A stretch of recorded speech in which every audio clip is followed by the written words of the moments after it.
स्वाभिमानी शेतकरी संघटनेचे अध्यक्ष राजू शेट्टी यांच्यासोबत जी आपली ही मुलाखत चालू आहे, या मुलाखतीच्या दुसऱ्या भागामध्ये आपण त्यांच्यासोबत 1 रुपयामध्ये पीक विमा हा जो केंद्र सरकारचा एक एक योजना होती आणि त्याला घेऊन महाराष्ट्र राज्यामध्ये जो घोटाळा झालेला आहे त्या संदर्भामध्ये आपण त्यांच्याशी चर्चा करूया.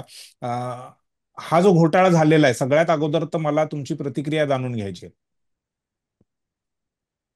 हा जो घोटाळा झालेला आहे तो सरकारमधील राजकीय नेते आणि प्रशासकीय अधिकारी आणि या विमा कंपन्या यांच्या संगनमतातून हा घोटाळा झालेला आहे. बर. त्यांनी काय केलंय की पहिल्यांदा हा घोटाळा करायचा म्हणूनच हे ठरवून केलेलं आहे, लक्षात ठेवा. त्यांनी हं. पहिल्यांदा शेतकऱ्याला 1 रुपयाला पीक विमा असं आमिष दाखवलं. म्हणजे शेतकऱ्यांना म्हणावं माझं मला विमा नाही मिळाला तर काय 1 रुपया माझा गेला. म्हणजे हं. शेतकऱ्यांना त्यांच्याकडे दुर्लक्ष करावं, फारशा तक्रारी करण्याच्या फंदात पडू नये बरोबर. म्हणून 1 रुपयाला पीक विमा ही योजना आणली. मला मी शेतकऱ्याचा नेता आहे, जबाबदारीनं बोलतो. आमच्या शेतकऱ्यांना कधीही मागणी केलेली नव्हती की आम्हाला 1 रुपयाला विमा द्या. त्याच्या आधी विमाचे पैसे शेतकरी आनंदाने भरत होते. जो काही शेतकऱ्याचा हिस्सा 2% 3% होता तो, त्याच्यामध्ये बर. कुठल्याही शेतकऱ्याने कधी तक्रार केली होती. तक्रार असायची ते या विमा कंपन्या खोटं रेकॉर्ड तयार करून आम्हाला विमा नाकारतात या संदर्भातल्या तक्रारी होत्या. विम्याची रक्कम भरण्याबद्दल शेतकऱ्यांची तक्रार कधीच नव्हती, हे लक्षात घ्या. पण बर. याने घोटाळा करायचा म्हणजे शेतकऱ्याचे पैसे जर भरले नाहीत तर मग शेतकऱ्यांना तक्रार करू नये. आणि म्हणून विमा भरत असताना शेतकऱ्यांनी जे काही कागदपत्र दिली, विशेषतः त्यांचं लँड रेकॉर्ड दिलं, त्याचा उपयोग करून भलत्याच लोकांचा बँकेचा अकाउंट द्यायचा आणि त्या शेतकऱ्याचा विमा मंजूर करायचा, परंतु ते पैसे भलत्याच माणसाच्या म्हणजे आपल्या बगलबच्च्यांच्या खात्यावर जावा अशा प्रकारची व्यवस्था करायचा. असं एक व्यापक असं एक कट कारस्थान आहे. आणि याच्यामध्ये विमा कंपन्या आहेत, त्यांचे अधिकारी आहेत आणि सरकारमधले उच्च पदस्थ आहेत. या सगळ्या लोकांनी विम्याला जो काय हप्ता भरला गेला, केंद्राचा असेल राज्याचा असेल, हा पैसा कोणाचा आहे? हो, करदात्या जनतेचा पैसा आहे. आणि या करदात्या जनतेच्या पैशावर या लोकांनी दरोडा टाकलेला आहे. आणि त्यामुळं या घोटाळ्याची व्याप्ती मोठी आहे. नाव शेतकऱ्याचं घ्यायचं आणि शेतकऱ्याच्या नावानं स्वतःचे खिसे भरायचे, असे हे सारे धंदे आहेत. बर.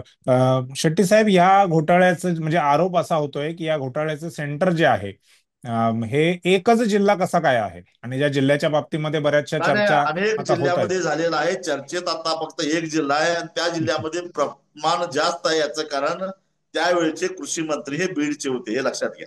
बरोबर.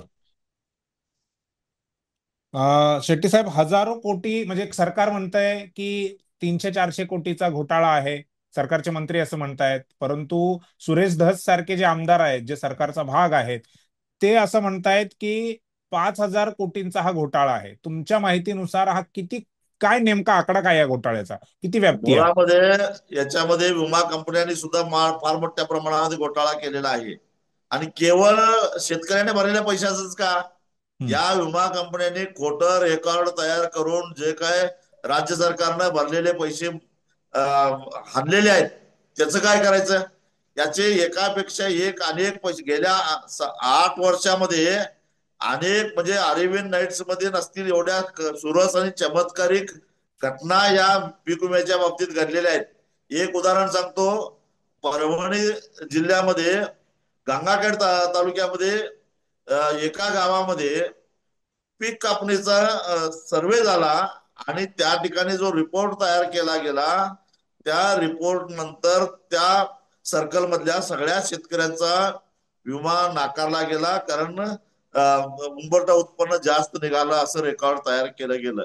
याच्यामध्ये सर्वे करणारा तलाठी, कृषी अधिकारी, तिथला स्थानिक लोकप्रतिनिधी हे सगळे होते. पण गंमत अशी की ज्या सॅम्पल सर्वेच्या आधारानं हे रेकॉर्ड तयार केलं गेलं, माहितीच्या अधिकाराखाली जेव्हा ही माहिती मागवली गेली त्यावेळी असं लक्षात आलं, जो गट नंबर दाखवलाय ती जमीनच अस्तित्वात नाही. मग काय हवेत शेती केली? त्या पिकाचं हवेतच कापणी केली कसा बरोबर. रेकॉर्ड तयार केलं आणि त्या सगळ्या शेतकऱ्यांना फसवलं गेलं. म्हणजे त्या सगळ्या त्या सर्कल मधल्या शेतकऱ्यांच्या नावानं केंद्रानं आणि राज्यानं जे काय विम्याचे पैसे भरले होते ते सुद्धा या कंपनीनं हडप केलं. अं, तसं त्या संदर्भामध्ये मी सगळे पुरावे, त्यावेळी देवेंद्र फडणवीस राज्याचे मुख्यमंत्री होते, 2016-17 सालातली घटना सांगतो तुम्हाला. बर. पण कुणावरही काही कारवाई झाली नाही, सगळे पुरावे देऊन सुद्धा. अशा अनेक घटना आहेत. काही ठिकाणी पैसे मागितले गेले, तुम्हाला तुम्ही एवढे पैसे दिले तर तुमचा विमा मंजूर करतो शेतकऱ्यांच्या, अशी लुबाडणूक झालेली आहे. हम्म.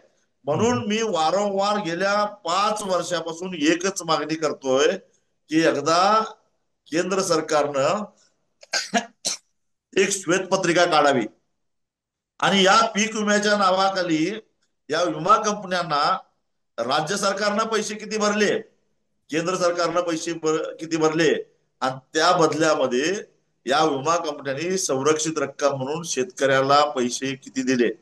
गेल्या 5-6 वर्षामध्ये महाराष्ट्रामध्ये एवढ्या नैसर्गिक आपत्त्या आल्या की खरं हम्म. तर विमा कंपन्या दिवाळखोरीत निघायला पाहिजे होत्या, पण झालंय भलतंच. विमा कंपन्यांनी हजारो कोटी रुपयाचा नफा कमावला आणि शेतकरी मात्र कंगाल झालं. आपल्या विम्याच्या पैशासाठी शेतकरी आंदोलन करतोय हे चित्र आहे.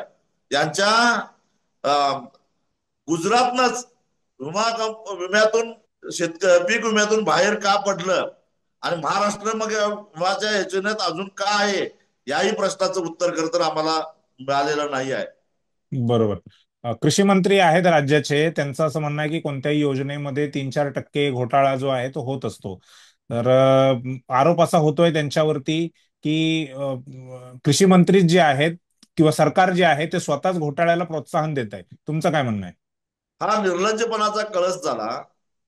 कुठलेही मग कशाला तुम्ही डिजिटलायझेशन म्हणताय, तुम्ही सगळं आता संगणकीय प्रणाली आत्मसात करताय, मग हे तुमचे घोटाळे होतातच कसे. हम्म. याचाच अर्थ असा आहे की ही प्रधानमंत्री फसल विमा योजना नाही, तर प्रधानमंत्री कॉर्पोरेट कल्याण आणि त्याचबरोबर पॉलिटिकल लीडर कल्याण योजना आहे का काय, या प्रश्नाचं उत्तर आता सरकारनं दिलं पाहिजे. कारण ह्याच्यामध्ये अधिकाऱ्यांनी, राजकीय नेत्यांनी आणि कंपन्यांनी सगळ्यांनीच पैसा आणलेला आहे शेतकऱ्याच्या नावानं. बरोबर. प्रतिक्रिया सोशल मीडियावरती अशा देखील आहेत की हे प्रधानमंत्री फसल योजना नसून प्रधानमंत्री फसवी योजना आहे. शेवटचा प्रश्न शेट्टी साहेब या मुद्द्याला घेऊन की जेव्हा निवडणूक चालू होती, निवडणुकीचा प्रचार सुरू होता, त्यावेळी महायुतीच्या नेत्यांकडून असं म्हटलं जात होतं की आम्ही शेतकऱ्यांना कर्जमाफी देऊ, शेतकऱ्यांचा सातबारा जो आहे तो कोरा करू. परंतु सरकार बनल्यानंतर अर्थमंत्री अजित पवार यांचं एक 1.5 आठवड्यापूर्वीचं स्टेटमेंट आहे, ते म्हणालेत की मी कर्जमाफीचं बोललेलोच नाहीये. तर शेतकऱ्यांची पुन्हा एकदा फसवणूक झाली असं वाटतंय का? हाही निर्लज्जपणाचा एक नमुना आहे.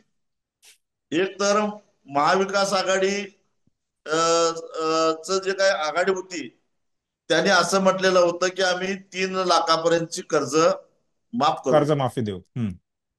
आणि यांनी सांगितलं की 3 लाखच का, आम्ही 7 बाराच कोरा करू, म्हणजे जेवढं काही तुमचं कर्ज असेल ते सगळं आम्ही माफ करू, असं देवेंद्र फडणवीसनी देवेंद्र फडणवीस. जाहीर केलेलं होतं. आणि मला असं वाटतं की देवेंद्र फडणवीस त्यावेळी राज्याचे उपमुख्यमंत्री होते आणि बरोबर. सरकारमधल्या सगळ्यात मोठ्या पक्षाचे ते नेते होते, जबाबदार होते. आणि त्यांनी तसं वक्तव्य केल्यानंतर अजितदादांनी तुम्ही असं बोलू नका, ते आपल्याला शक्य नाही असं म्हटलं होतं का? आज बरोबर. ते म्हणतात मी असं भाषण कधी केलेलं होतं. पण हम्म. अजितदादा तुम्ही, देवेंद्रजी असं आश्वासन देऊ नका राज्याच्या तिजोरीला ते पेलणार नाही, असं तरी दादा तुम्ही बोलला होता का? म्हणून मी म्हटलं की हा निर्लज्जपणाचा कळस आहे. तुम्ही लोकांची दिशाभूल करून शेतकऱ्यांना फसवून गंडवून त्यांची मतं घेतली. आता तर त्यांचा सातबारा कोरा करावाच लागेल.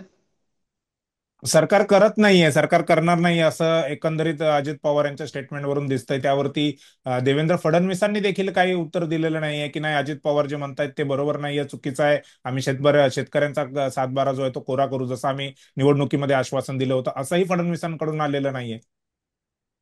देवेंद्र फडणवीस जाणीवपूर्वक मौन बाळगतायत. कारण त्यांच्या जे मनात आहे ते अजितदादांच्या वोटातून बाहेर पडलं.